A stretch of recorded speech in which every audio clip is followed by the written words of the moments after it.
Hey everybody, welcome to the live tonight. At least on the East Coast is tonight. Um, just got a group of guys here together to talk about some laser stuff and kind of go over any questions or anything you might have laser related, whether it's galvo, gantry, rotaries, any questions or things that you might have. Feel free to bring them up in the chat. But we'll go around the room here and introduce everybody. I'm Jason with JR Custom Designs, Rotoboss Roto Attachments, and Apple Air Laser Filtration. And tonight, obviously, we're hosting this live, and we got some guests with us here, and we'll go ahead and start with whoever wants to speak up first. Not it. I'll jump on in. What's up, guys? My name's Nick, aka the Laser Nerd. Been doing engraving for about a year, actually about a year and a half. So while I might not have as many years of experience as some people out there, I'm a fast study. Super happy to share any knowledge that I have, and kick it on over to Matt. What's up, everybody? Matt, 2A3D Laser. Some of you might have my files. File designer, Stanley I don't. engraver, meme aficionado. Yeah, man, just Steve's out. No, I'm here. Yeah, I'm just burning cups because I'm not doing anything tomorrow. So I'm going to be casually working 60-watt Galvo CO2 with a Rotoboss Talon. So anybody have any questions in that aspect, now would be a good time to ask about them. Absolutely. And last but not least, I'm Steve Mercer. I've been doing lasering about 5 years now. I do a little bit of everything from tumblers to flatbed to wood to acrylic to LED signs to custom hood props, all kinds of other things. Awesome. Well, everybody, welcome.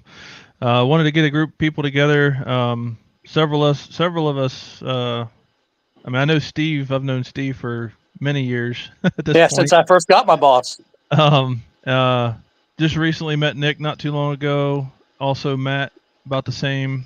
And I know they both do a lot of galvo work, which we do here in our shop, but I'm not as fluent with it as they are, so I figured they would be a good fit for this.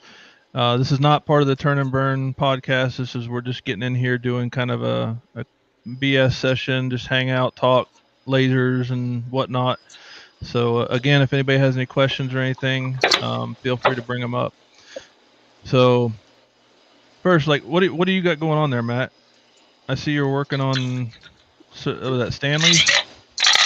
Yeah, I only offer 40-ounce Stanleys. I don't do 30s. I don't do 20s. I don't do anything other than 40-ounce Stanleys.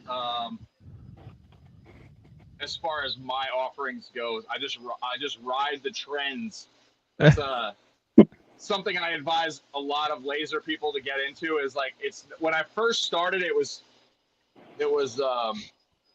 a bit foolish of me to be like, oh yeah, I'm not gonna do that because everybody else does it. But like, when you're talking about like the popular or trendy products, like, ride that wave until it absolutely dies, and then adjust. Yeah. Oh yeah, absolutely agree. Yeah, you got to be flexible. A lot of money in this stuff right now. You got to be flexible and able to pivot in this industry because it changes so much so quick. Dude, if cups went away tomorrow, I'd still be okay. But like, until then, like, I'm gonna keep making cup money. Yeah, and it's super important to offer be able to offer a diverse amount of different products that you can do. Like when I first started, I started on a 60-watt CO2 gantry from OhmTech that I bought used. And my first goal was to make sure that I got just about one of every laser to be able to take on any project someone came to me with. Because being able to be versatile is incredibly important, especially for like business to business. And even, your people who come to you who have a lot of influence, right? They're going to come to you and be like, hey, I want this project done. Can you do it? If you tell them no, well, they're not going to come back. Yeah, correct. Well, it's one of It's, those I say things that- too. I Is, say- is when yeah. they walk in the door. Like for us, I have I think 9 lasers total. I think 4 CO or gantries and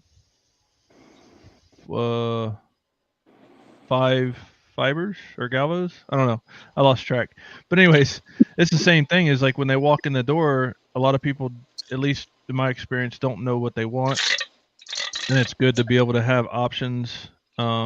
Really, no matter what they bring in. So if someone says, "Oh," like I had someone call me, "Hey, can you engrave silverware?" I'm like, "Yeah, sure." I got the lasers to do that, because once you turn somebody away in this business, they're probably less likely to come back to you for whatever it may be, because they're going to find someone that can, and then they're going to build a rapport with them. Mhm. Yeah, Um, correct. I stress that on like every live I do. You know. Yeah. Yeah. My wife is actually helping me with the business now, and she's doing a lot of like messaging and trying to do like posts and stuff like that. And one thing that I always tell her, I was like, you got to be fast on your responses, because those people are looking for whatever product they're looking for right now. They are searching for it actively. And if you don't respond to them right away, they're Next gonna guy keep will. looking, and they're going to find exactly. Yep. They're going to find that next guy who's going to do it. And so, boom, we just lost a sale. Yep. But yeah, also being able to identify trends or potential fads in the future, super important to this business. Well, just like the Stanleys, for instance. I mean, like we were talking back before the thing a little bit, and like I've never done full wraps. I've done or full seamless wraps. I think I've done one, and that was for a sampler for Michael Jordan's golf club down in South Florida. And I did a tribal band around a Yeti, and I actually did a video on it, on how we did it and lined it up and everything. But as far as like doing a full wrap on a cup, I've yet to do that. And I know it sounds weird that I make rotaries, but I don't do full wraps. But I mean, I just don't have the Yeah. time to do that. That's not my business either. I mean, my business is rotaries with a secondary. Well, my primary business is JER Custom Designs, and we do everything from 3D printing and prototyping, sublimation, UV printing, embroidery, vinyl graphics, all that stuff. But that's all secondary to the rotary. And to try to get into the game of Stanley's, I mean, I just can't do that, and I'm not willing to let Etsy and Amazon and all them take 30 to 40% of my money just to use their platform. It's just not worth it to Yeah, me. they get you sometimes. They get you Yeah. sometimes Yeah. pretty good. Now, if someone like- walked in the door, I would absolutely take it on and do it. Like, I would have no problem doing it. That's not the issue. It's just not in my business model, so I don't mess with it. Yeah. Yeah, it'll. The fees on Etsy are a little ridiculous, you know. And Etsy itself is getting more and more ridiculous every day, it seems like. Shut you But, down for no reason. Oh, yeah. And then Well, they give you a reason, Well, dude. yeah, they give you Shut reasons, down on but Etsy for no reason, I've seen- just 'cause they're- I've seen actually a Yeah. lot of people posting about their shops getting shut down, and they have no reason. They Yeah. get Where's nothing. the cup, dude? I know I yeah, still pull have your it. Taylor Swift out. No, it's Yeah, don't do it's that. no, dude. So I got this listing. This listing was pulled off of Etsy, right here. What is it? Because it's like I don't know. I called it like a mosaic tile pattern. Yeah. That got pulled down? Yeah, they said I was appropriating Native American culture by using Oh. the term mosaic. What? That's like what it said, dude. Like I You couldn't gotta believe be it. kidding me. Yeah, well, and I was like, I'm not like a history major or anything like that, but I'm like pretty sure like Native Americans didn't invent mosaics. Not only I that, think that's like French, that's like French Italian stuff. That's ridiculous. Etsy's owner even said, the CEO, came out and was like, yeah, if our, new AI bot finds the same image of your stuff on Temu, we're going to assume that you're mass producing, and then we're just going to Yep. take your stuff down. And I'm Yep. like, Even though Temu steals from other people. you're talking about the world's leader in theft, in IP theft, Temu. Yeah. Right. Okay. I bought this on Temu. This is my design. Yeah. I bought this on Temu. This is my design, dude. They ripped it off. And it's a better product, dude. I'll give them credit for that. It's a better product than mine. This Well, you is don't my, say that. I was like, I'm going to stop making. Dude, there's a silicone. Mine was 3D printed. I was like, yo, if I want to sell these, I'm just going to buy them on Temu because there's no minimum order quantity and they're cheaper. I was like, I'm just going to buy them from them and sell them if I want to, but they ripped this off. This is my design. All the radiuses and everything, it's exactly the same. Hmm. So, yeah, Temu. I like Temu, though. I'm not going to lie. I like Temu. A lot quicker getting the tumblers from Temu than they are from other people. So we got Depends. It depends. Doodly Hill Designs. I think I said that right. Doodle This is Hill. Doodle Hill's sick. Doodle Hill. She's awesome. Said Doodle that- Hill, that what they- up? That they got theirs shut down too. I wonder what'd you get shut down for? They get you for a Taylor Swift? I know they like just went through and did a huge sweep for Taylor Swift. And here's the thing too, because I have gone down the rabbit hole, and so Etsy does not do anything themselves when it comes to anything copyright or anything like that. They actually put it on the owner of the IP to make a claim that it is infringement, because if the moment that they take down one copyright themselves, then now they're responsible and liable for everyone on Etsy. And I don't know if you've looked at Etsy, but good Lord, I would say 90% of the listings on there are all copyright. Like, it's insane. You type in Disney, it pulls up 4 billion listings. Yeah. You, Well, you that's the can go thing on is, there like- now and find Daryl's sign stuff that he designed. People are reselling it. Oh yeah, that's why I don't sell files to anything. They're like, "Oh, it'll just be me." I'm like, "Nope." Like Yeah, even good with luck, you know? even with STL for like our older rotaries that were printed, some of the parts were printed. People are like, "Hey, can you send me STL?" It's like, "Nope." Like I'll send you a replacement. I mean, because it's warranted anyway, so it doesn't really matter. But I'll send them replacements. Yeah. What's the lens company? Something Robotics, right? What's the lens company? What are the You mean American Photonics? Yeah. So I was just at Robotics. I was just at a friend's house this afternoon, like helping her install her like red dot pointer because they got messed up on her OMTech, and she ordered a kit from them, and it was all 3D printed parts. I'm like, dude, this just looks horrible. Wow.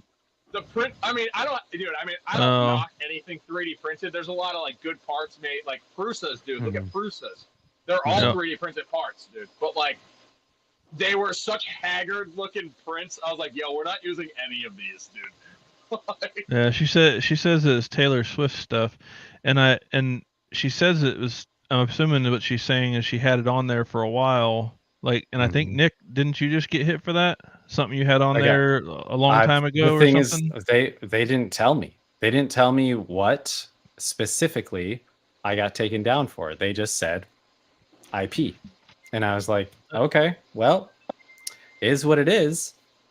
So and they now, didn't say- no, they didn't give me a specific reason. I asked multiple times, like, can you tell me the listing? Can you tell me which one? Like, because it could have been a multitude of things. If you're selling Stanley tumblers, Stanley can actually go on there and file a claim against you because their logo is in your photos. Correct. Yeah. What? Wait, what? Yeah, they can do that. Yeah. Yep. Because So if to you them, use their you're cut, reselling their product. but And Yeah. I'm you bought it at wholesale. You No, modified no, it. No, you probably paid Or you bought it retail at for it. retail. I sorry. paid You retail. bought it at retail, so you already paid the initial cost on it, Mhm. and then you just modify it and resell it. How I don't understand how they can do that, but And honestly, like, if we're going to be argumentative, I'm not selling the Stanley Cup. I'm not out here reselling Stanleys. People have asked me, "Hey, can I just buy that cup?" And I'm like, "No, because I don't sell Stanleys. I sell engraving services."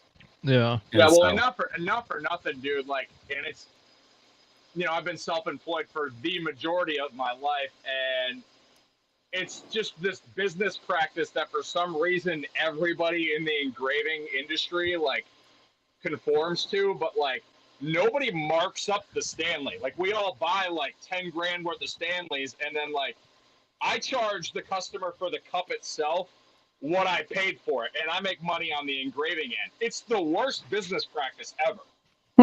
There's no 10% markup, no 15% markup, nothing. It's I paid $50 for this cup, so you're gonna pay $50 for this cup plus the engraving service. It's the dumbest stuff, Yeah. Well, we're not selling these cups at a markup, yeah. I guess technically you are, but like, But you're not selling the cup alone. You're selling your service Yeah. to engrave it. You know, Yeah. hey, I mean, and if, as if you somebody should. wants to, if somebody wants to buy a blank cup for me, dude, for like a markup, dude, I'll sell it to them, dude. I'm happy to do it. My whole thing is like, people have come to me and said, "Oh, well, this is too expensive." And I'm like, "Okay, well, by all means, you spend the money on the laser and countless hours of testing and learning and trying to get it right when there's no support out there whatsoever for you. And then you go on ahead and tell me how much your time is worth." It's free You know? if you do it yourself. That's what I always tell people. Yeah. Nothing's free. The bad thing is I sat on probably 20 pre-lasered dupe tumblers for 2 years, maybe selling one here and there. And finally at the last show, I sold them all. And everybody's like, "Well, I can get a Stanley for 65. Yeah, but that's not lasered, and it's just a Stanley. I have exactly the when it comes down the machinery line, it splits off. One goes to Stanley, one goes to dupe. They're exactly the same. Mhm. And To a they degree, just like there's definitely differences, but they definitely are all stamped in the same place. There's not a single. There's no way to deny that. the only thing they do is they put the handle a little bit higher or lower than what a dupe is.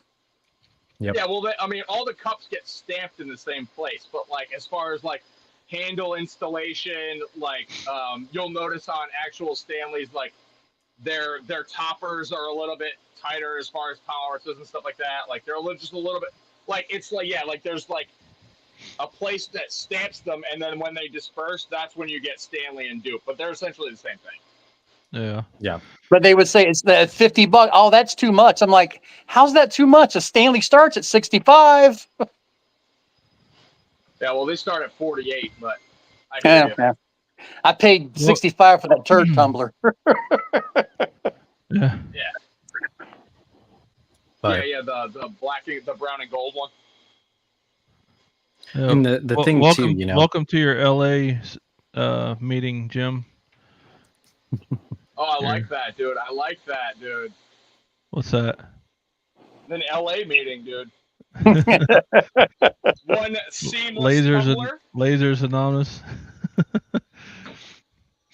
yeah, like, and the thing too, you think lasers, you think rotaries, and you immediately jump to tumblers, but Yeah. there's so many other things that people don't take advantage of, right? Like, it's not just tumblers or even glass. It's not just things that hold liquid. Yeah. Any cylinder. Like I do 3-inch acrylic tubes a lot. I got a customer that owns a car accessory business for Mopars, and the Challengers have the intake tubes in the headlights now, and Yep. he will replace tubes and light them up. So I laser all his tubes for him. That's awesome. And Nice. like I had a guy come over the other day because he had bought a fiber laser and he had just a D80, but he was like, I'm engraving barrels, like pistol barrels, and I'm like, that's Yep. super smart. That's Oh, super okay. smart. Yeah.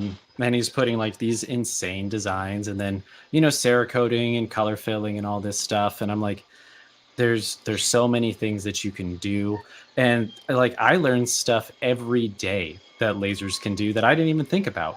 A lot of people use them to, you spray paint some canvas, you throw it in your laser, and now you can recreate a work of art. Yep. And that's genius. Can either of you guys talk to this Yep. question? Uh, Any tips Yeah. on tumblers that come with black mirror underlay?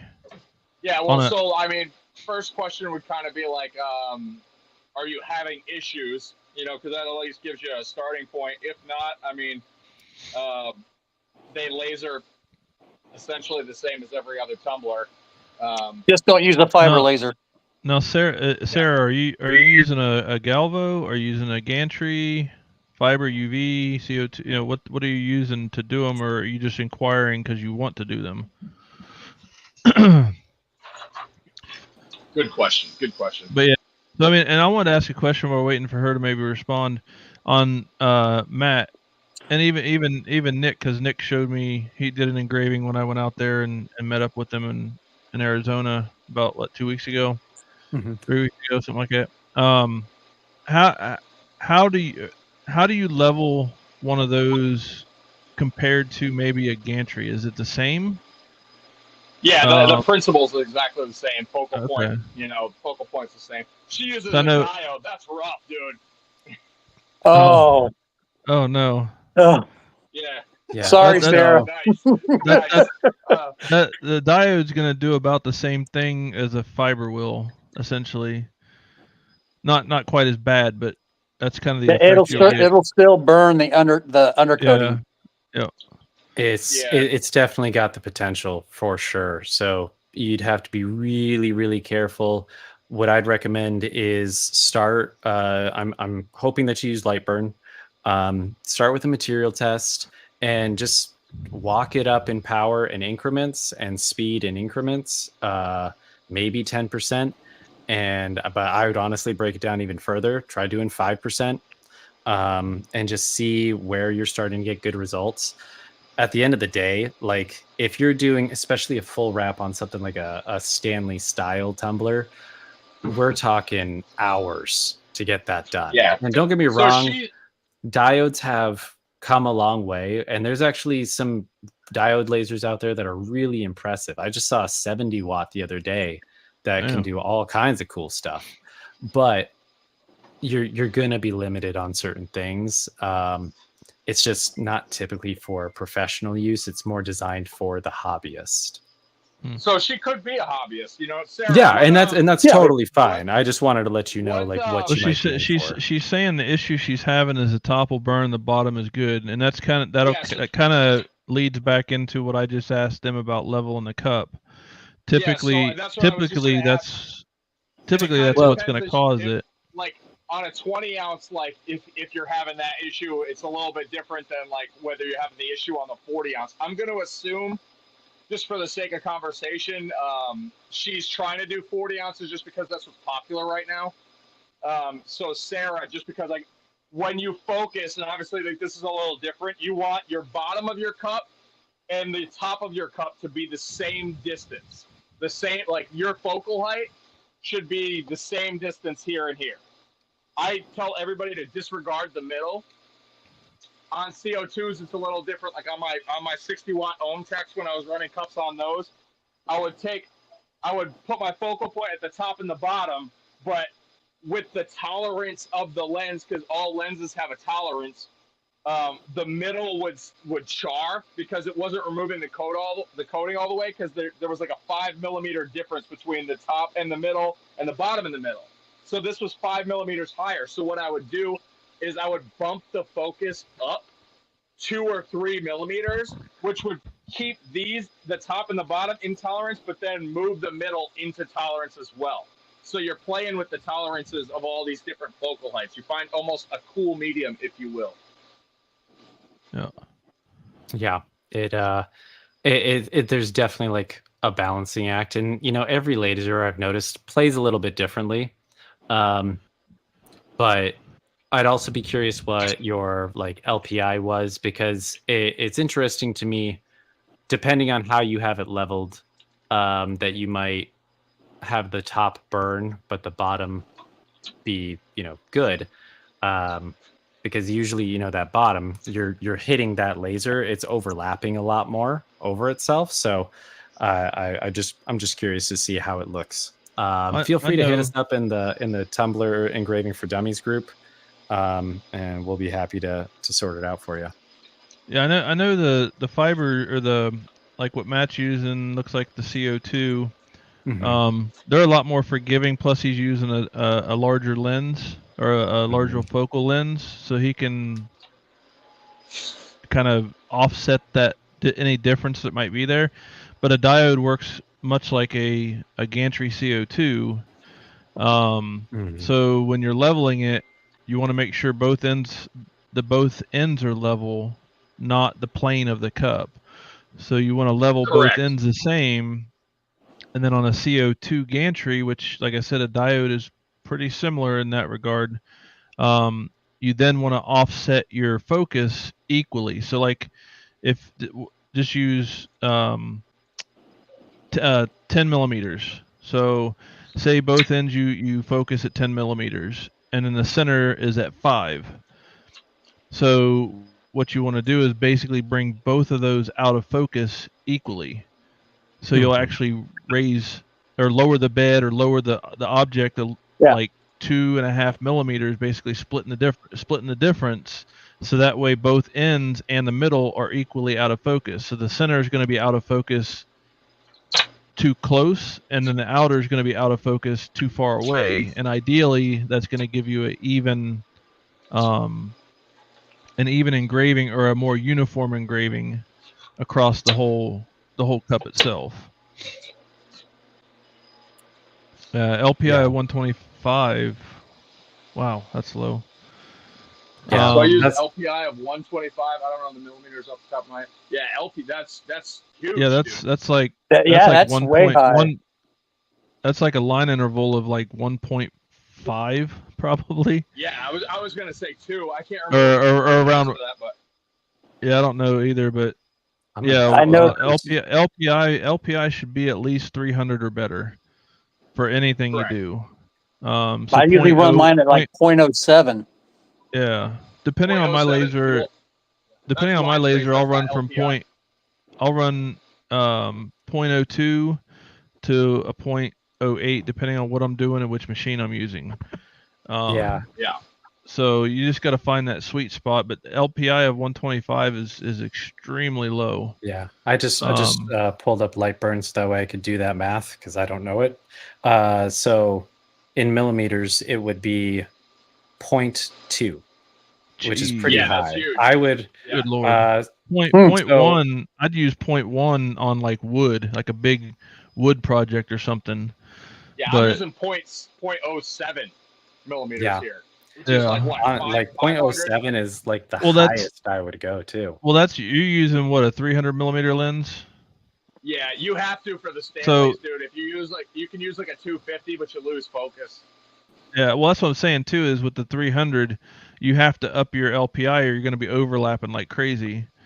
Mhm. Yeah. The dot is just so big, but The dot is chunky, dude. with that Not diode, your and I not your think you said you're your I think you said you're using a 40 line watt interval. diode. I would Yeah. argue that Yeah. your dot, but when I say the dot, it's actually the size of the dot that your laser is using. But I would argue that it's probably really small. So I would say, 0.05, 0.04 is probably about the time that you want to start experimenting with those kind of figures. I understand the desire to go up to these much higher LPIs because it goes a lot faster, right? But Yep. unfortunately, you start losing that clarity. You start losing the ability to get through that powder coat. Yep. So Yeah, there's always going to be a trade-off. Always, Mhm. no matter what settings or what configuration you're going with, there's always going to be a trade-off, like speed and power. Yeah. LPI, Well, I mean, even LPI, yeah, and even LPI and focus. There's a trade-off from one to the other. So yeah. you just got to find what Uh, works for you. on these, like, people, like, I just had somebody who, like, I've done like a lesson with reach out and was like, hey man, I'm having trouble with this logo, I can't get it clean, and I was like, send it to me, and he sent it to me, and like my result was much different than his, but I was like, there was so much like tiny text. I'm like, this is going to be one of those things where you have to be, because he's got gantry lasers too, and I'm like, you have to understand, like, nobody's buying the Galvos, like nobody raves about them for their quality, right? Everyone's just like, yo, they're so fast, right? I have yet to have like an issue to where there was something where I'm like, oh, the quality's just not there for me. But like a gantry laser, like compared to like a Galvo with a 300 lens on it, you can get tighter lines and more detail on a gantry laser. Like when I crosshatch on the gantries, the lines are like paper thin. When you do it on here, they're super chunky. Yeah. Well, that has a lot to do with the lens too. Like I said. Yeah. And if you're trying to do a full Stanley and you want to crosshatch and stuff, like you're limited to a 300. You're not using a 250 or anything else. Oh yeah, you can't do a Stanley with a 200, 250, anything like that. It's not big enough. So because those, I think Stanleys are what, they're 12 inches. Yeah, they're like 12 or 13, 40-ish millimeters tall, like the laserable area. So technically, you could get them that's in. 12 and a half. Once you get to like the edges, dude, you start like it doesn't completely remove the powder coat and everything. So use a 300 to keep it in that window. Yeah, because the 300 is going to give you 4, 8, 12 inches of engravable area. And I think Stanleys are like right at 12 or just shy of 12. I think they're 13 and a half with a cover on them. This is 9 and a half. Right. This is 9 and a half of engravable area, basically. Oh, it's only 9 and a half? Wow. Okay. I'd also, the thing is too, like, we love to say like, oh well, you have to sacrifice the quality, and if you play with those settings right, I guarantee that you don't, because the other day someone came to me and was like, hey, I'm thinking about buying this laser with this lens, would you be able to show me like the quality of it? And they sent me this file, and it was just chock full of really tiny lines and like really, really tight detail. And so instead of, swapping lenses and doing all this craziness, I actually instead, turned up my frequency, dialed back my power and slowed it down just a little bit. And, let's see, can I share my screen on this? Yeah. Yeah. Dude, did you do that for free? Yeah, you did. Yeah, I did, because I had a dupe that was already had some issues, and I was like, I'm happy to help you. And that's the thing, like, if it isn't going to cost me money, right? If I'm not doing anything and I can help someone learn and grow and potentially take that next step forward in their business, I am so happy to do it. That's never been a problem. Let me see. Present. I like to help people, and that's kind of what I started out doing. Steve probably remembers that. I used to do informative videos and things like that back in the day. Yep. But I've got a face for radio, so that didn't work out for me. But no, I got busy with rotaries and kind of had to go where the flow took me. But I still enjoy helping people, and I think a lot of people in the laser community still do. I mean, there are some out there that try to get all cutthroat and do whatever to whomever. But for the most part, I think everybody is still pretty helpful, open, and helpful. But now a lot of people are trying to get money for service, which I understand. I mean, at some point, free can only go so far. I mean, you can't play your bills with thank yous. No. And yeah, exactly. Like, like I've said it before, I'm like against necessarily like the mentality of certain affiliation of affiliates, right? Because it encourages like you to push the project or product onto people that might be out of their price range. It might not be what's best for them, but we got to make sales, right? It's all about that money. And so for me and for a lot of people, I know it's really important that, hey, like I'm not going to do any kind of affiliate or affiliation with you until we, talk about the product. I'm happy with the product because I'm not gonna shove that down someone's throat if I don't think it's right for them. But like if you look here, you can see like all of these fine lines. If I had ran it on my normal settings, I absolutely would have blown those out. They would not be there at all because I mean some of these are less Yeah, look at than that. a tenth of a millimeter thick. And I always tell people, knowledge is everything, and understanding how to manipulate your laser is going to completely change the ability of what you can do. If you or just go by what someone else tells you to do, then you're never going to grow with that machine. You're never going to understand its full capabilities. But if you sit there, if you experiment, if you play with it, if you dedicate the time, you'll absolutely be able to do everything that you need it to do. So, there's a lot of stuff that you can do with these machines. And I would always raise the point like, hey, when you know what you're doing, you'll never have a problem.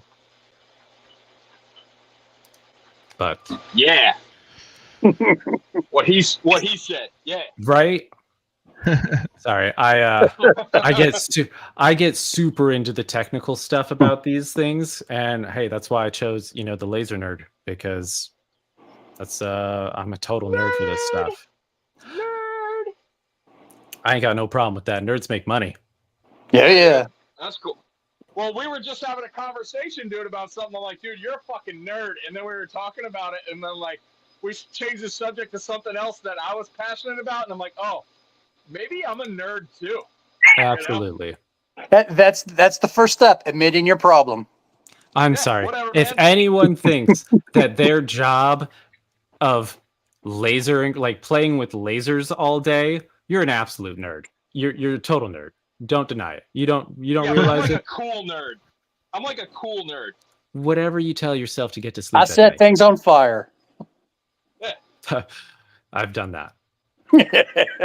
Yeah, are you Yeah, even sure. an engraver if you've like not almost been to the hospital, dude? Like, No. I've almost blinded myself twice now.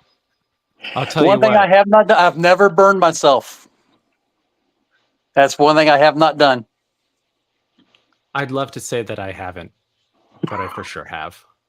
Haven't Yeah, I what, definitely burnt have yourself? burned myself. Yeah, A with the little laser bit. beam. Not too bad. Luckily, the beam wasn't in focus. If I had put it in focus, if I had put my hand where it was in focus, oh man, I would. I'd probably have a nice tattoo on my hand. But with those Galvo lasers, if you put it between that focal point, you'll feel it. It kind of feels like a sunburn or being like out in the sun and direct sunlight. But These are that's money. looking clean. These are so money, dude. I can't find out. I know the lens is right here, dude, but look at that color, Yeah. dude. Yeah, those looks great. Yeah. But yeah. And I'll tell you what, 7 lasers in my garage and not a fire extinguisher in sight. I should probably change that. Dude, I just bought one, dude. I just bought one. That's the first thing I bought before I even got my laser was a fire extinguisher. Well, I mean, are you just like a pyro? Or like, did No, you just need I'm- it to exist? I got a shop. I got a 12 by 24 shop that the laser sits in, and I don't want to lose the house, so I keep it. It's right next to the laser. I've never had to use it. I have burned some things. I also And- don't think leaving your machines unattended is ever a good idea, dude. No. You- No. Honestly, I have done that. I have been burning I at think we've 4 all o'clock in done the it, morning. dude, but you definitely know you're playing with fire, dude. Like, I mean, if you're gonna like laser something, you're in the middle of production stuff, and you gotta go take a leak, dude. That's one thing, but that 2 seconds while you're taking a leak can. That's what happened to Mayhem Laser. He went in to get a piece of chicken, looked out his window, and his shop was on fire. What? Most expensive Yeah. piece of chicken he ever ate, dude. Speaking of, there's a guy out here in Phoenix who wants to sell. They have like an OhmTech 80 watt, but like one of the bigger beds, and he's trying to sell this laser for like $3,000, and the whole thing was on fire. Like the entire lid is melted, the entire wiring harness is gone, the tube is cracked. Like, and I'm like, what? I would. Are you sure spend- that sounds like the guy that's just up the street from me? He bought an OhmTech, Right. burnt it down right before Christmas. Like you're selling this machine, you're basically selling me a frame. Like, no. Yeah, well, That's the go-to on lasers, man, like especially used ones when you buy them, is what does the honeycomb look like, right? Because if you couldn't take out the honeycomb and just wash it off before you listed it for sale, what else didn't you do? Yeah. Yeah. You know, you couldn't even do that. That's like the most basic maintenance. Reminds me of like on Zillow when you see a house listed and there's no there's no one took the time to clean anything. It's like, I don't trust the way that you've treated this at all. That's the house we bought. Oh, there you go. I'm Had hoping you holes got in a the discount. wall. They had There you go. they walled in the dining room area and made it a dog kennel area. So there were scratches 6 inches above the floor all the way around. And when we were looking, I told my wife, like, I don't want this house. I really don't. And we ended up buying it. I mean, the thing is, like, if it's a deal, like if the guy was selling it for $200, that would be in my garage right now. we got a good deal. So that's Yeah. one thing. I got a customer wanting to reach out to me. He's wanting to partner with me to do guitars.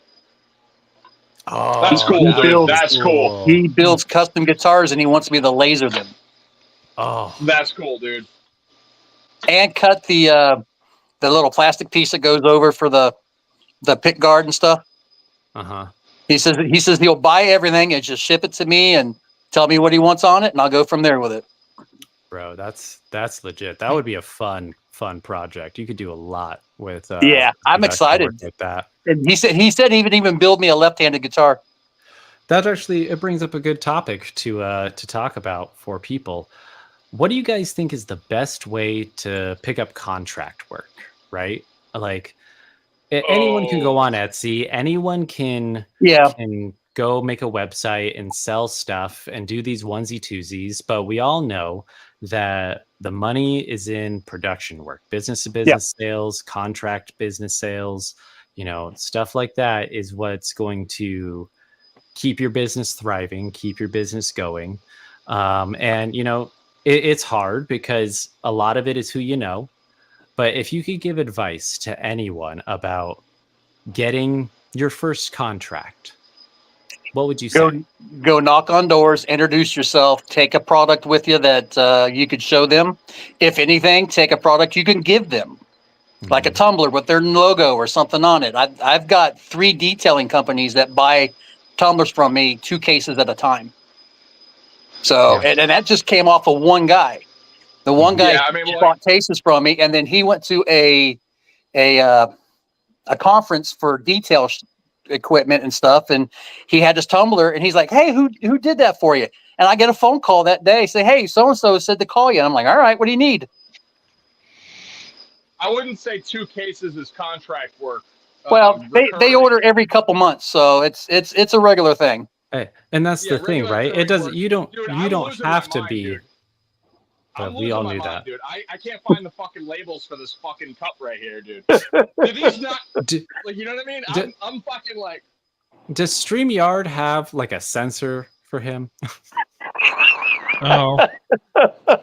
Is there a service that we can pay? Just, you need somebody in this shop with him to mute him as he's cussing. Good luck, dude. Good Yeah. luck. I couldn't hit that button fast enough. We're gonna need your like fancy clicker button. No, you're right, like business to business, right? If you're talking contract work, 2 cases every couple months is not what I would call ideal It's not contract a work. regular But thing, but it's nice to have it. returning Correct, business correct. is always good business. It's also about, getting the word out there, getting your name out there, having someone who is able to back you and say, yeah, he's super reliable or she's super reliable. You guys did great work for me. Here's what I did. And, Yeah. and it all starts somewhere. 2 cases turns into 5 cases. 5 cases turns into 100 cases, right? Well, and that's kind of what I was gonna say is like, I mean, like, kind of commenting on the like, it's who you know, dude. Like, doing good business and having integrity, dude, no matter what the cost, is more valuable than any like walk-in or anything like that, dude. Like, there's going to be people who will spend more with you just because they know you're reliable, dude, and like you're always going to do good business. They know that the price that, even if the price isn't the cheapest, they know that it's fair, which is where like the majority of my contract work comes from, is like just like people who like want to give me the business. Like I have other engravers have me do stuff for them. Yeah, I don't even know why. I don't understand that, but having like integrity and doing good business, dude, is invaluable in this industry. Well, I have go ahead. people send me business because I've got large lasers and I've got lasers that do stuff that theirs can't. And like I said earlier, to circle back to that is, now they come to me. Like, they don't even go to them anymore. So I mean, which, whatever. And I'm sure at times I've done that too. Like, especially when I didn't have the capabilities or whatever. But like, I'm the only one that has a machine large enough to do pretty much anything. And then I've got lasers that can do plastic, metal, wood, acrylic, leather. I got something that can do everything. So now, and I get word of mouth all the time. We don't do any marketing. I actually started doing marketing for the main company for local business.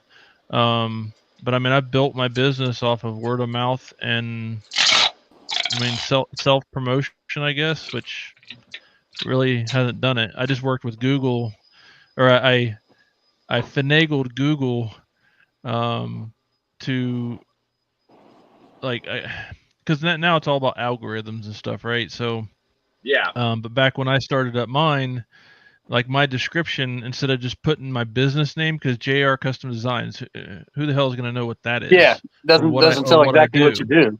Yeah. So, and I wasn't getting anywhere. So then I'm like, let me play around with some things. So the first thing I did, and it worked, is I put JR Custom Designs, laser engraving, vinyl graphics, all in the title. Because what Google's looking for is title searches first. That's the first thing they're gonna pull up as a title search.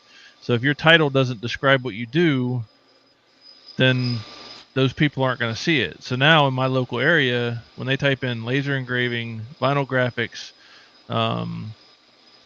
printing, whatever, I'm one of the top ones that come up under, of course, the sponsored ads. But so I found that works really well, is putting what you do in your physical title. I mean, it looks like complete garbage because it's just a big long string of everything. But like I said, Google, the very first thing Google does is a title search. So they're looking for the title of your business or your what you do. And then typically that's where they're going to stop. Like if they don't find you in there, it's going to go past you. It's not going to look into any keywords or anything like that. And that's where you have to start paying for ads and all that garbage. But you can kind of finagle your way around that by adding what you do to the title. Mm-hmm. Do a lot of SEO research for sure. on how to make your business work with whatever algorithms of whatever platform you're working for. One thing I always tell people too is presentation is everything. So if you go to or if someone visits your website, right, and you're sitting out there and you have a cup sitting on a dirty table and you took the picture with a phone from 10 years ago and you posted that as your product photo, like, yeah, people aren't going to think that you're as professional as maybe someone else. I've invested into a lot of things because what people don't talk about when you're a small business owner is this really funny general term, because you are a web developer, a graphic designer, a photographer, inventory management, you're a salesman, you're customer service, you're everything by yourself. You're a whole company. Everything. Oh, everything. Yep. There's no one else to help you out. It's all on you. So you have to not just be able to do those things, but excel in those things. And photography is key to making your product look good. And if you can't do it, hire someone. It is worth the money to make your website and your products look phenomenal. So when someone comes in there, they know that they're going to buy a product from a professional, even if you aren't better than the other guy, right? Like, it doesn't matter what they're doing. It only matters what you're doing.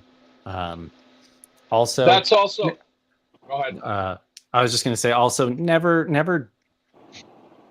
beg for work, right?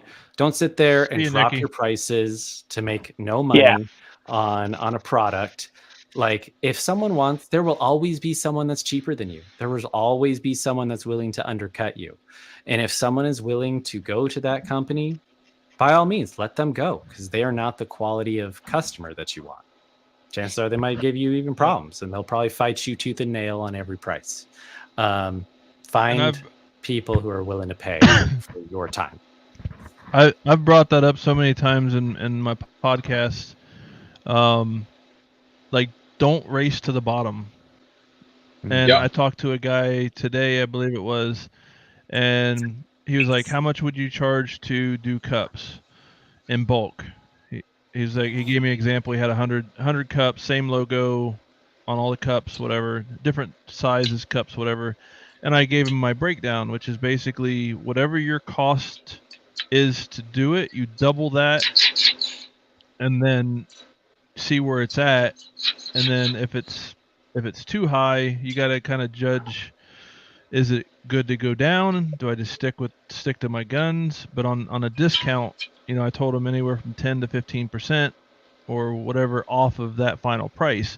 But he wasn't, because he was like, oh man, I would have charged like $12 or $15 a cup. And I'm like, well, you got to take into account your time. You got to pay yourself, the space that you're working in, the equipment you're running, the time that you spent to design it, lay it out, and set it up. Electric bill. You got to factor in all that, because I'm guilty of it. When I first started doing this almost 10 years ago, I didn't pay myself for almost 4 years. Actually almost 5 years. I didn't pay myself a dime. And my prices kind of reflected that, because I had them a little bit lower than what they probably should have been. So, I mean, I was guilty of it as well, and many people are initially, but then you got to understand that breaking even just at cost to do it is not good enough. You cannot sustain a business by paying $1 and getting $1. You can't grow your business that way. And a lot of people end up doing that, and he didn't kind of he was like, oh man, I didn't think about that, or whatever the comment was, but it was something to that effect. Is like, oh, okay. So I mean, you got to take that into consideration, that it's not just, okay, I bought a $4 cup, it takes me 4 minutes to do it, so that's about $8, let's say 10, and then I charge $12 or $15, so you're only essentially making nothing, because you still haven't factored in your cleaning supplies, your time, Just these Yeah. things. Packaging Electric- material. Packaging Yeah, materials. not- Yeah. Oh, there's so many I- things. and that's I spent why over $1,500 on stickers last year, dude. Like, I spent you know? 14,000. Jason, how much do you spend on stickers, dude? Yeah, I mean, Oh, yeah. I don't get pay anything one for box stickers now, from but I had to buy the Jason, and I'm machine like, to do it. I get one box from Jason, and I'm like, holy crap! There's so many stickers for like 4 different companies in here. Where am I supposed to put all these? yeah. We make all our own stuff, like our shirts, the bags, the stickers. I mean, we make all And- that Yeah, stuff. which is smart. That's smart. because That's one- also one- something. Oh, go but ahead. one, sorry. it's I can change it up because I don't know. I've gotten caught in this too. You know, buy from Vistaprint or whatever, and you buy 5,000 stickers, and then halfway through that, you're like, man, I'm really tired of this design. I don't want it no more. Now you're stuck with 2,000 plus or whatever, how many ever stickers that you just got to give away. That I mean, of course, the stickers aren't making any money. It's just something. Yeah, but good people to give like people, different but- ones. Return customers like different ones. But like we change our shirts up all the time, different designs, different logos. So I mean, it makes it good for that, and plus, it's another way to upsell or satisfy the customer that walks through the door. Because I can say, oh yeah, not only do I do lasers, they walk in the door, they see all our print equipment right there when they first walk in. They're like, oh my god, how much? What all else do you do? You know, so it's just another tool for that was bought originally just to do stuff for ourselves because I got tired of paying for stickers and whatnot. And then you have to pay design fees and all. You guys all know that, whoever's done it before. But Oh yeah. but yeah, I mean it's just another tool. I mean, I just my- used I just used AI to design my holiday stickers. So my they're sick. My Bro, holiday the Jack stickers are Skellington duck. Fire. Yeah, they're so fire. I changed the Grinch one to a different version, but they're absolutely sick, dude. You gotta send me a Pre-designed, few. dude. You know? Yeah, you just So- buy a cup, dude. You just buy a cup. I'll send you one. You know? they Why come would I for buy free with your the cup. cup? What? I don't What know, were you- man. what- Just, what- you know? before I get to this question, Nick, what were you going to ask me? Oh, I was just gonna to piggyback off of what you were talking about, because some people like me, for example, right? I'm a small time guy in my garage. I have a few machines. I specialize in this. I don't have the bandwidth to add a whole other side of the business, right? I can't add screen printing and I can't add UV printing and all these things because it's just me at this time, right? But one thing for anyone out there who's listening who might be interested, don't think of every business as someone that you're selling to. Think of other businesses that are also selling and partner together, offer each other contract work where it's like, hey, you tell people that now you offer laser engraving and all of your laser engraving business will come through me. I'll give you a set price and you will base your price off that. You'll make money for doing nothing. I'll make money. I'll sell my product. And we live in this symbiotic relationship. I work with a friend of mine who he has a full print shop and he does all that. He also offers my laser engraving services. So there's a lot of avenues. I did that for a year. Definitely. I did that for a you year got before I bought my first laser. You got to network. You got to network. Like when I Mhm. first moved into the location that we're at right now, there's a screen printing shop down the road. There's a sign shop down the road. And the first thing I did when I moved into that area is I went to each and every one of them like, hey, I know we do some of the same things. I said, but here's some of the things that we do that you don't. If I can be of assistance, let me know. And if you can be of assistance to me, I'll let you know. And just network with the business because yes, this business is there's competition, but Mhm. just because people do the same things you do in your area does not mean that they're a threat to you. Correct. They may do laser engraving, but they don't have a machine that's 63 inches wide. They may only have a smaller 24 inch 1420. or whatever it is. So they can't do those things. And then, like Nick said, is you get with them and say, hey, if I can help you, let me know. And don't be afraid to do it. Like I've talked to people and they just completely blew me off because they're just arrogant assholes. But like they In this saw it as a business? competition. They're like, oh, what do you do? How much do you charge? What this? I mean, just give me the third degree. And so networking with them. Also, don't be afraid to give stuff away to schools, to realtors, things like that as samples or things. Because yeah, it might cost you $10 to give them something for free, but the potential return on investment is way more likely than not getting anything out of it. And even if, like every year at my daughter's school, I give water bottles or something like that to the students on their team. I put a business card in there, whatnot, and I've got tons of business from that stuff. And it costs me a little bit, but it's a write off too for your business because it's advertisement. You can write it off as advertisement. So there's so many things you can do with that, and then also kind of on like promoting your stuff and trying to network and whatnot is try to join your local chamber of commerce. You know, they have different levels you can get into. I mean, we're on trustee level, so we're like below the corporate executive stuff, but and just the people that you meet there, they may need your services, like a food truck or something. You meet someone that operates a food truck at a meeting, and you're like, hey, do you need some shirts? Do you need some hats? Do you need some graphics for your trailer, your truck, whatever, you know, and just get that word out there. I've got a lot of not direct business from people in the chamber necessarily. I have some, but not a lot. Most of it's been indirect where someone comes to them because a lot of marketing companies go to these, a lot of realtors go to these, developers, contractors go to these meetings to network because obviously they're trying to do things in the community. And you can meet so many different people. And, you know, I think at least where I'm at, I think entry level is like $500. It doesn't get you much, but you have access to these people. Like you get a list of all these people in these businesses, and they welcome you to contact them. Like they have their business information, their name, their number, all that stuff, and you're almost expected to get a hold of people. So could you write those dues off? Yes. Yeah, it's a business expense. Yep, yeah, absolutely. Yeah, that's, you know. Like, and that's the thing too with a business.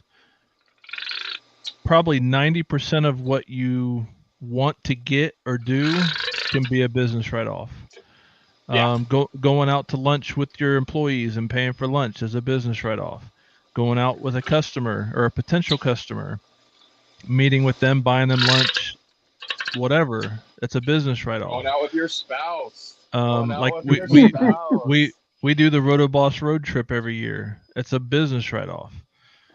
All the fuel, all the lodging, all the food, everything is paid. It's a business write-off. And of course, we don't charge for that. We don't charge people to go visit and help out and answer questions or whatever. It's just, I do it as a way of kind of giving back. But all that stuff is a write-off. And depending on how big your business is, that write-off can be quite substantial and help you tremendously. You know, people are like, oh, well, this company didn't pay taxes, or this person didn't pay taxes or doesn't pay taxes, because they're smart with their money. They're smart with what they do. Yeah. Because if, you know, like I said, and that's kind of why like JER Custom Designs was so vague, because literally anything I want to do within this profession or these multiple professions is a write-off. Like my trailer that I built for mobile engraving, a write-off. My truck, you know, anything I buy that is related to the business is a write-off. So don't be afraid to take advantage of that. Of course, get with an accountant. Make sure that what you do is on the up and up. But what I've learned over the past 8 to 10 years of doing this is so much of your stuff can be written off. The giveaways, like when I give it to schools, like I said, is a write-off. Giving samples to companies or businesses is a write-off. So there's so many things you can do to help yourself, because I was in that originally where I didn't write anything off, and I was paying way too much in taxes. And then I kind of learned from my accountant and all that stuff that, hey, why are you not claiming this? Why are you not doing this? Why are you not doing that? So just be open and, I mean, be honest with yourself and what you're doing so you don't get in trouble. But networking and taking advantage of those, the write-offs for your business definitely help. Like going to Lightburn, LBX. Mm-hmm. That can be a complete write-off for your business. Because again, you're promoting yourself, you're advertising. So of course, driving there is covered, lodging, gas, everything involved with that start to finish trip can be a write-off. But just make sure you can justify it if questioned. You know, Yeah. don't go to Disneyland. Well, that's another You thing could go to too. Disney. Yeah, you could, dude. I mean, Take a squad to Disney, dude. I went to Arizona. I went to Arizona to drop my daughter off for college, and I conducted business along the way. I stopped at a few places. What are you looking at me like that for? did you just use me for a tax write-off? Is that what you did? You're a Is that tax what you deduction. did? No. Wow. Wow. Well, No. I went to a guy's house and we talked about lasers and we talked. So that was a business thing. No. I need you at 1099. No, I mean, yes. Yes. No, I wasn't No. using. Yeah, I wasn't using you, but I'm just. I'm just saying, like I made a trip out there. Nick happened to be out there, and I didn't know where he lived originally, and then I don't know where it even came up. But I found out he lived in Arizona. I'm like, hey, I'm going to be out there. Let me stop by. So that was Yeah. kind of a bonus, really, for the trip, because I stopped and saw Josh Evans with Lone Star Adhesives, and I stopped and saw Alicia Pate on the way. And then, like I said, finding out that you lived in Arizona was a bonus, because you were only like 30, 45 minutes away from where I was going anyways. So no, you weren't particularly used as a write-off. But I'm just making the point. Other people. If you make a trip somewhere, if you're conducting business at any point during that trip, is it legally a write-off? And I say legally, I'm not giving you legal advice, so don't say, "Oh, Jason said it's right." But according to my accountant, that is a legal business expense. So that whole trip was paid for. So I mean, it kind of feels bad to do that sometimes, because you feel like you're cheating, but realistically you're not, because Cheating who?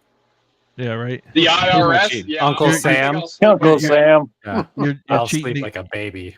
You're cheating to get your tax dollars back.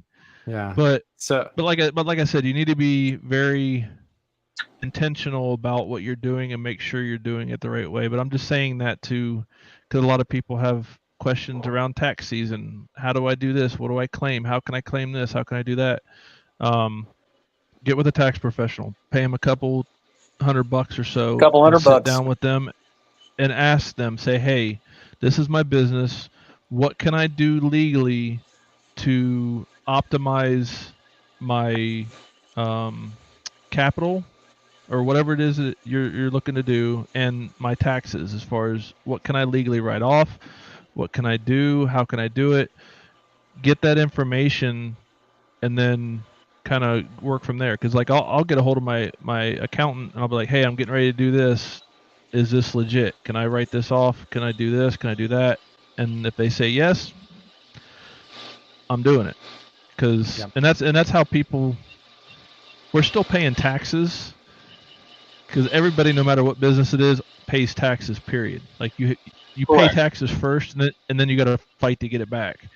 And for almost 5 years, I never paid a dime in taxes because I had more losses than I had gains, and they were legitimate, of course, but I had more losses than gains. But of course, if you do that for too long, they can pull your business license because I you think become it's a hobby. It's 5 years. It's I think five. it's It's 5 5 years. Yep. Yeah. After 5 years, if you don't show a profit, then they can pull your business license and downgrade you to a hobby business and refuse to give you a business license in the state you're in. At least in Florida, at least. Mhm. I'm sure it's very similar in other states as well. But again, check with that to make sure. But And but yeah, I don't know how we got off on that topic. But anyways. on the I flip don't know, side of check- that too, just saying, if you year after year are showing that you never make money, you never have a profit, then you're going to have a really hard time the day that you need a loan. For example, if you go into the bank and you're like, hey, I want to buy a house, I make $500,000 a year through my business, and they're like, okay, let's see your returns, and they look through and they're like, no, you don't make any money. Yep. And so you don't qualify for anything. So Well, that's when you're like, I'll have a cashier's check for $500,000, please. Well, no. and no, then the I'll IRS comes caveat after that. you. I'll caveat that because, like, for me, I mean, we have like 8 rotaries, right? So I have hundreds of thousands of dollars sitting on the shelf, and technically that's a loss. But I can prove that it's not a negative because I have assets. I have inventory. Yeah, I have the inventory. I have inventory that accounts for that loss. So if you go to JDS and you buy $10,000 worth of cups, but you only make $8,000 that year, then that 2,000 obviously is a negative on you. And if you continue to do that, to a certain extent, you can account for that as a loss, but not as a negative like hit on you as a business. But after that 5 years, that forgiveness kind of goes away. So you have to show profit, whether it's taking less deductions to show a profit, because I've had to do that before, and carry it over to the next year. Because I've gone negative so many times and just basically said, okay, well, we'll go positive 20, right? And then carry that additional negative to the following year. So you can carry over your negative and show a positive. And again, this is not tax advice, sorry. But Yeah, dude, you can, you're cheering, man. Maybe we need to get an accountant on this phone call. Yeah, Right. right. There's ways to go that about it. That is Saying. a completely legal way to do it, because you can depreciate things at different rates. Mhm. So Correct. like say my truck, I bought the truck through the business, so it's 100% write-off. I can split that up and take X amount of dollars up front and split it up over the next, I think it's 3 years or up to 5 years. And then that's where you kind of have that leverage to balance back and forth. You can say, okay, well, I'm not going to claim so much this year on the truck as a write-off, so I can show a positive. Because if I claim all that on the truck or whatever, I'm going to still show negative, which looks bad on you. And then that usually starts the whole ball rolling with the IRS and looking into you as, okay, why are you going back and forth, but yet you have all this money? Like, so you just, Yeah. you gotta be careful with it. Again, contact a real tax professional about this stuff. I'm just giving you my input from my experiences. And take the time to learn it. Like, take the time to That's cool, Matt. That looks really good, man. Yeah, those things turn out pretty good. I've done a couple silicone. Maybe I just did the crappy stuff, but I can never get it to come out clean. It always has some sort of haze on it. I can never get rid of that haze.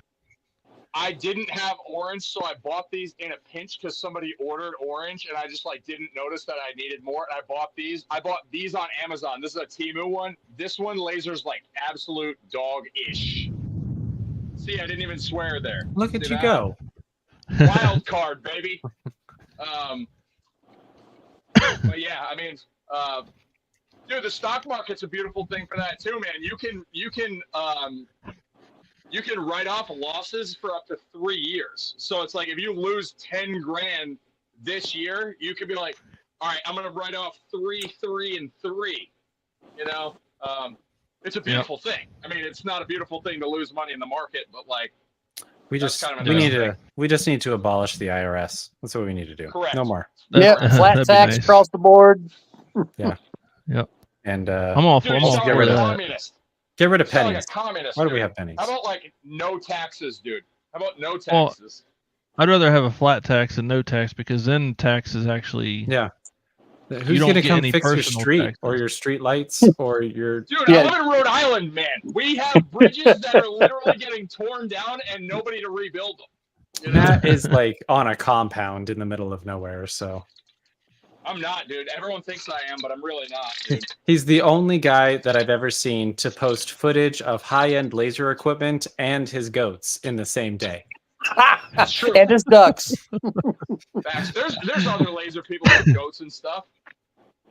I got chickens know, and ducks, rabbits, dogs, You got ducks, cats. bro? You got Yeah. ducks, bro?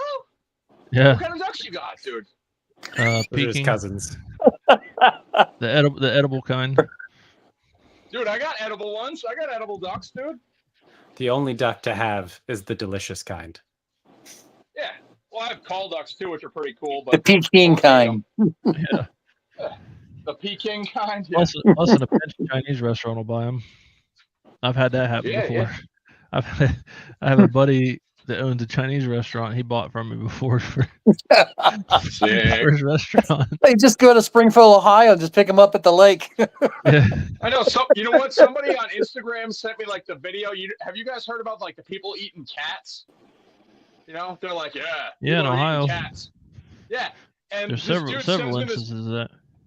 Yeah, this dude sends me this video. I'm like, one, I don't want to see that, dude. Two, I really try to stay out of all the political stuff online, dude. But like, three, I was like, yo, man, I would eat cat depending on what region of the world I was in. Like, I've been all over the world and I've eaten stuff I don't even I'll probably eat cat, know half dog. of what I I don't ate. care, man. I'll eat it. Like horse. I was looking for horse meat like I don't know, a there's couple so months many- ago, dude. I've eaten some weird monkey. stuff. and monkey. I'll stay clear of household pets. Well, There's if it's that fine line. farm-raised cat, though, Well- if it's farm raised cat, you know. Farm raised cat is a term I've never heard before. Yeah, because we're in America, dude, and people think eating cat is weird. But like in other countries, they're like, yeah, this is cat. This is farm raised cat. This is grass finished cat, dude. You know, I like, think we should also talk about the strange things that those other countries do. on this Yeah, let's episode not of get let's Laser not get into Talk- that. Right? on this episode of Laser Talk, Yeah. Yeah, right. Cats. Are Well, they it says, delicious? It says crazy. It says crazy laser talk. So I guess oh, there you go. as long as you use a laser. I've to never cook 'em. lasered a cat cut 'em. before. I've never lasered a cat Yeah. before. I saw I don't a picture plan of a billboard and it had like a cow, a chicken, pig, and like a few other farm animals, and then it was like a dog, a cat, and like what other else, house pet. And they were like on the billboard it said, "Where is the line?" And the dude like took the photo and then he edited it and drew the line between like the pig and the cat, and he's like, "That's the line right there." Like oh. Yeah, my pets. Yeah, I'd kill for my pets. Absolutely. Yeah, Service dog, and God forbid anyone did anything to that animal. there would be some dead Haitians if they came and ate my dog. Dead Haitians, dude. Chill, Steve. Yeah, Shit. just saying. I was just saying any random guy comes along and tries to hurt my Let's not- animal. Let's not go there. Yeah, let's not Why don't you target. chill out? Why don't you chill out for a sec? He's been out of the woods for too long. I just boxed. Right. Dude, you guys didn't even realize. You guys just let me put these things in these puffy Oh, yeah. envelopes instead of sending them in their actual boxes, dude. Yeah, what about that? You brought up that pumpkin spice thing. I didn't get a good look at it. What is that all about? Hold on, I got to take it out because I forgot to ship it in the box. New person's gonna think I tried limited to burn edition 'em. Stanley. Yeah, it's like not stainless. See it? Well, it's got like a coating. See it? It's like bronze. Huh. Huh. I can't. That's I interesting. actually found out the name of those coatings the other day, and I can't remember what it is now. But It's. I I, mean, noticed- it's I not noticed PVD JDS coated. I know JDS is. I noticed they come out with the rainbow and the chocolate or copper. Yeah, I know they or got the something like that. copper. Yeah, yeah, the copper or the coming out with- gold. They're coming out with the rainbow one too, or the whatever you call that color. Yeah, that's been out for years. they're right down the street from me. I You ordered can get on something Temu next day. and buy them. I got one like 15 minutes from my shop, It's which great. makes it really nice. 'Cause I can I'm I about can to have it do it. ordered What is within it? an hour. Just a JDS Well, location, JDS a warehouse. warehouse nearby. Oh, that's nice, dude. I'm about Does to anybody place an have any order questions? this week for a bunch It- of cutting boards. We got some viewers out there still, and we'll probably be wrapping this up here in probably the next 10 minutes. Yeah. So if We you have any lost one at the questions about, cats, dude. yeah, if you have any questions, for those of you that are still hanging around, thanks for hanging around. But if you have any questions, put them in the comments, and we'll try to answer them the best we can. So, but yeah, no, that's been. I think it's been a pretty good chat. Yeah. I know Steve's here. He ain't said much, but I know he. I absorb things in. Yeah, Look at that beard, though, dude. Look at that. I know it's luscious, isn't it? yeah. It's all right. It's pretty good. I mean, it's pretty good. Dude. He brought the chill vibe from his bedroom, you know? He brought My the feet are up, my head's up. I'm good. He brought the He- chill he- vibes, bro. He must have been the one they saw in the woods, thinking it was Bigfoot up in Georgia. Oh dang, dude! Shots fired. Possibly. No, he. Steve's a pretty tall guy. Like he's not a small guy, and I don't mean like fat, but Oh no, I'll tell you right now. I'm a fat man. I am not afraid to say it. well, you're tall too, or somewhat Yeah, tall. I'm I think you're about 6'2". yeah, you're but about Jason, my height. you're also deceptively tall. I did not think you were as tall as you were from your pictures. And then you show up at my door and I'm looking up and I'm like, damn, I'm like 6 foot. And I'm like, good Lord. Yeah, Crouching his head down underneath my doorway. I wouldn't go that far. You do got a pretty badass shop though. I like your So- setup there. Just a little Thanks. information. I've had the LS 3655. I bought originally from Boss. What I think was it 2018. I am on the same tube I started with. Sick, Yeah, that- bro. Yep. I mean, you can have a laser. That's the thing. When people say, "How long does laser last?" Well, And the technic- tubes usually they say what 3 years, even shelf life. It's Well, about sh- hours. The It's shelf about life, the hours. shelf life on a tube is 5 years. Okay. But I mean, the shelf life, it's kind of like rubber, like tires. When they're manufactured, they have a shelf life of 5 years. That just means they can only sit around for 5 years. They got to pull them off the shelf. Now, the time Doesn't after that, necessarily mean they're obviously, bad. huh? I was just saying, Yeah, it doesn't no. necessarily mean It they're doesn't bad. mean they're but bad. it That's like just- the tubes as well. The tube, you can have a brand new laser, brand new tube, obviously everything, and you can run it and get 100 hours out of it, and it crap. Or you can get thousands of hours out of it, and then it finally craps. You know, so it's one of those things. It's kind of the luck of the draw. And Yep. you know, It's- and people are like, oh, well, I don't go above 50% because I want to save my tube life. Well, that's not gonna save the tube life necessarily. Yeah. Yes, running at higher powers constantly does degrade the tube quicker, but you're gonna spend, let's say, $5,000 to $20,000 on a machine to do a job. A $800 to $1,500 tube should not be of a concern. I mean, Yeah, I mean, an it's- OMTEC tube is like less than it's a- $300. it's a consumable item, and that's part of your business Yeah. too. You have to factor that into your pricing, so Mhm. that way you have that money set aside. Hopefully, if you don't spend it, And Yeah, it's that way you can cover those costs, and it's not coming out of your pocket directly. It's shared throughout the use of the machine and everybody that's bought something from you for using it. So that's another thing you need to take into consideration when you're doing those things is Mhm. count that stuff as part of your stuff. But my point is, like, why would you limit your business or what your machine can do just on the off chance that it might not last as long when there's no definitive line that says, okay, after this point the tube is done. Like I said, it could last Yeah. 100 hours or it can last 10,000 hours. yeah. You know, I'm shocked I've gotten this far with it because there when I first starting the shows like up in Tennessee, I do car shows mainly, and I do Tennessee. I've done Arkansas. I do a couple in Georgia, and that first couple I was burned straight.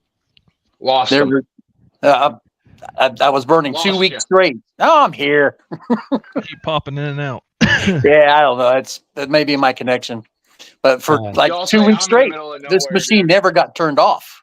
I mean, No. I would just burn. I would set it at 1 o'clock in the morning. I know it would take 6 hours to etch everything because I would put full sheets in there. So I'd come in, take a nap for 5 hours, get up and go back out and watch it cut, then flip it and put the new piece in there and hit start again. Yep. And it did that for 2 weeks straight. And I'm just like, man, I know this tube's going to go. And 4 years later, I still have it. Oh yeah. I mean, I've got my Nova 24 from Thunder. I've had about 5 years now, and I still got the same tube. I've moved it 4 times. I mean, it's held up. Nothing's wrong. It works just fine. I mean, I don't know how many hours I got on it, but nonetheless, I mean, I've used it fairly regularly because that was my first machine besides the Boss that I had, and mainly used it for smaller items, tumblers, things like that. But that's just like I said, that don't limit yourself just because of the tube, because they're easily replaceable, and a lot of times they're fairly inexpensive, especially nowadays since RF tubes are getting bigger. The glass tubes have come down in price. So I mean, it's not the end of the world. Yes, it can be frustrating, but above all else, I've seen so many people do this, and they're like, "Oh, I bought a spare tube with my laser." Like, don't do that. Like, because if you buy it and that tube that you got with the laser lasts you 4 or 5 years, that's 4 or 5 years of degradation to that tube just sitting there, and potentially getting damaged from being moved or worked around or whatever the case may be. You're not saving yourself anything by doing that. Now, if you start to see degradation, like you're using a laser and the power's not what it was, or things like that, and you can notice the flame pattern through the tube changes colors. Those are indications that your tube is going bad. That would probably be a good time to then buy a tube to have on backup, because that tube that you have is on its way out the door, pretty much. And so it's just it's personal preference, but I would highly recommend that you don't do that.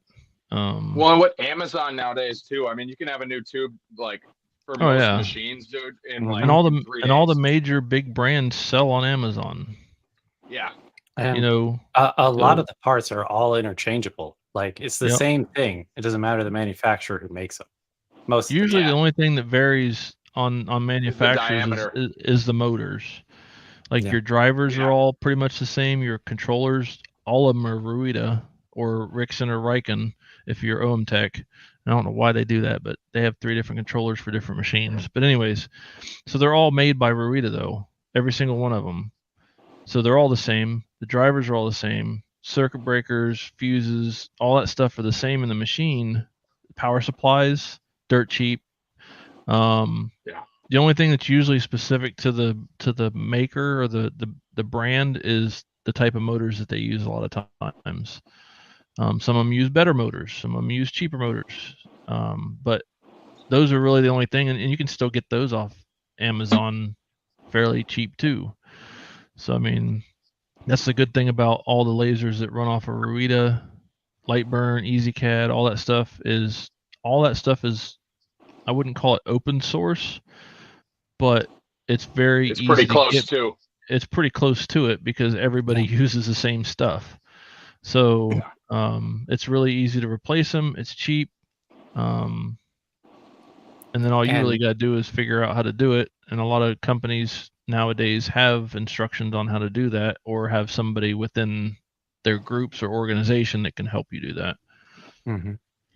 and like understanding your laser, making sure that you just know how things kind of operate, allow you to be a lot more versatile with it. For example, like I was looking at the Index X the other day. It's a $2,000 piece of equipment, and it honestly it just uses the same settings that a rotary does. So Yeah. it's very easy. You could make your own version.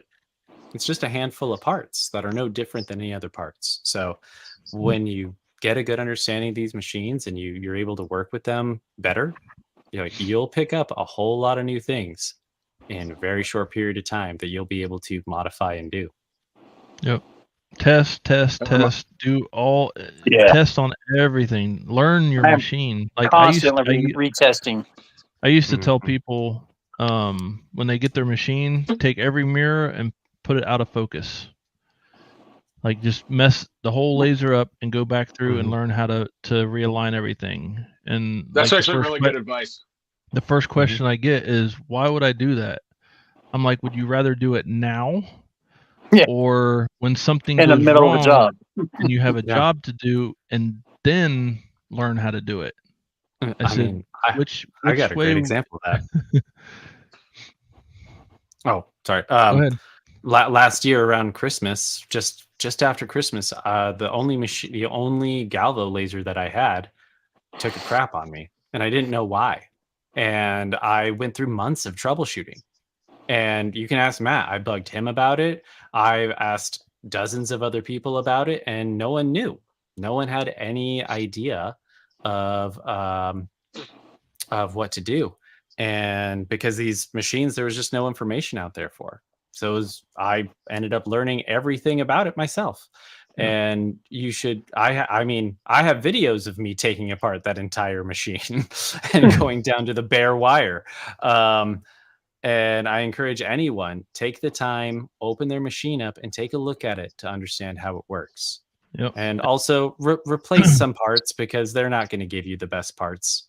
Like your beam combiner lens, get rid of the one that they gave you from China and go buy one from American Photonics, because good Lord. I know Steve can attest to this, because like I said, we've known each other for I don't know how many years at this point, but 6. Yeah, about that. Dude, and you don't have a Roto Boss, dude. You're not even supporting your friend's business, dude. Wow.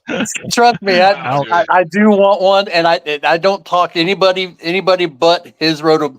Anybody asks, it's always go to Roto Boss. I go talk to him. He's the guy. He's been there since I started this. I mean, I think the first time I met him was at Eon back in the day, and I brought my rotaries and he saw them and used them and whatnot. But anyways, what I was getting at is back then there were no Facebook groups, YouTube channels, nothing like that on how to learn lasers. Like we had Russ Sadler, which was RD Learning Labs, which is a great thing to look at if you haven't already. He goes into the weeds about everything. We had like him, and there was a couple other people that did stuff, but we had to learn trial and error. Like we didn't have people to fall back on and ask questions and for settings and for, different things like that. So nowadays it's a lot better. There's tons of groups. In some ways that's bad. A lot of ways that's good. Gil, join Tumblr Engraving for Dummies. Yeah. Yeah, we're about to hop off here. So. The 40-ounce Stanleys, we talked about this a little bit earlier in the conversation about how to set them up and do them. And I think we kind of referenced more the Galvo, but the gantries, and we touched on the gantry too, but I don't remember where that was in the conversation, probably about get your steps per rotation in first before you do anything with them. Yeah. But yeah, if you have any other questions, hit us up. You got Laser Engraving for Dummies. There's tons. We got my pages, Rotoboss Road Attachments, Laser Lounge. I mean, there's so many places out there that have a lot of good people in them that can help with that. And like I said, feel free to reach out to us, and we can kind of maybe lead you in the right direction or help you kind of understand that better. But yeah, we're at an hour and 35 minutes, so we're going to go ahead and wrap this up. We'll do some final thoughts, and then we're going to head out of here. So I want to first off thank everybody for watching. We still got 8 people watching. I think we had, I don't know, 30 or 40 at one point, but so thanks for everybody that come out and watched. Hopefully it was helpful, informative. Might do some more of these, just kind of off topic, just BS sessions and general kind of conversations. But I'll let everybody else kind of plug their pages and everything, and then I'll do a final thing, and then we're gonna head out of here. So start with Nick. How about you? You want to go ahead and plug your? Yeah, for sure. So feel free to follow me at the Laser Nerd, both on YouTube and on TikTok. I give out all the instructions, all the tutorials, and all kinds of ideas for things for you to do with your laser. Just because we want to make sure that you are supported and you have some access to information out there, because sometimes you get online and either you're unable to access it because there's nothing out there, or someone wants to make you pay for it. So we're giving all that out for free. Follow me, hit me up in the messages if you have any questions. Always happy to help you all out. Awesome. Thank you. Matt, how about you? Before we leave, what is that chair behind you, dude? It's a full body massage chair. Yeah. Sick, dude. I would live in that. Oh, Yeah. it's I can't believe you nice. didn't do this whole session in that chair, dude. I would have. I thought about it. But, I'd have been in That's there. so classy, dude. That's so classy, man. Yeah, so I just transitioned everything because 2024, I'm trying to be progressive. So it's 2A 3D laser everywhere except for YouTube.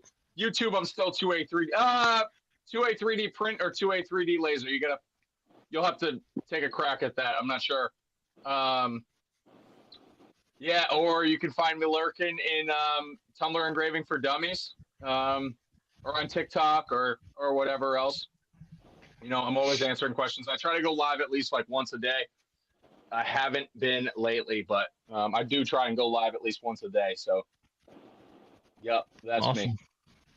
How about you, Steve? What you got going on? Bluegrass Laser on TikTok and Facebook. It's Laser with a Z. I got to be a little different.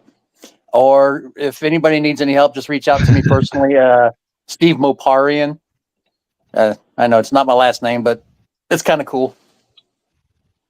I feel lied to, dude. I thought that was your last name, dude, up until this stream, dude. I feel lied to. No, he's just Sounds like a huge name. he's a huge Mopar nerd. So Huge Mopar fan. Yes. Nerd. And I'm an asshole now and then on Facebook, so I try to keep my name private. yeah. Well, Awesome. Well, thanks guys for coming out. I'm Jason again with the Rotoboss Road Attachments, and we actually just started up a new laser air filtration system business, the Apple Air USA. It's actually we're the U.S. distributors for the company that's based in Australia. And you can find us at appleairusa.com or rotaryattachments.com for any of our Rotoboss Road Attachments. So thanks again for joining us for this live impromptu kind of thrown together chat. Thanks everybody. Thanks all you guys for hanging out and doing this with me. We got to bring Chris in next time. Oh yeah, hopefully we can get some more people in and do it a little bit more frequently. We have a Turn and Burn podcast. We haven't been very active on it because trying to get everybody together, me and Chris and everything, it just hasn't worked lately. But you can check that out on YouTube as well. And yeah, so we're here to help. If you guys need anything, just let us know. Hit us up on our pages. We all pretty much meander around the same Facebook groups and pages, so likely you'll find us on one of those. So again, thanks again. Have a good night, and we'll see you next time. All right.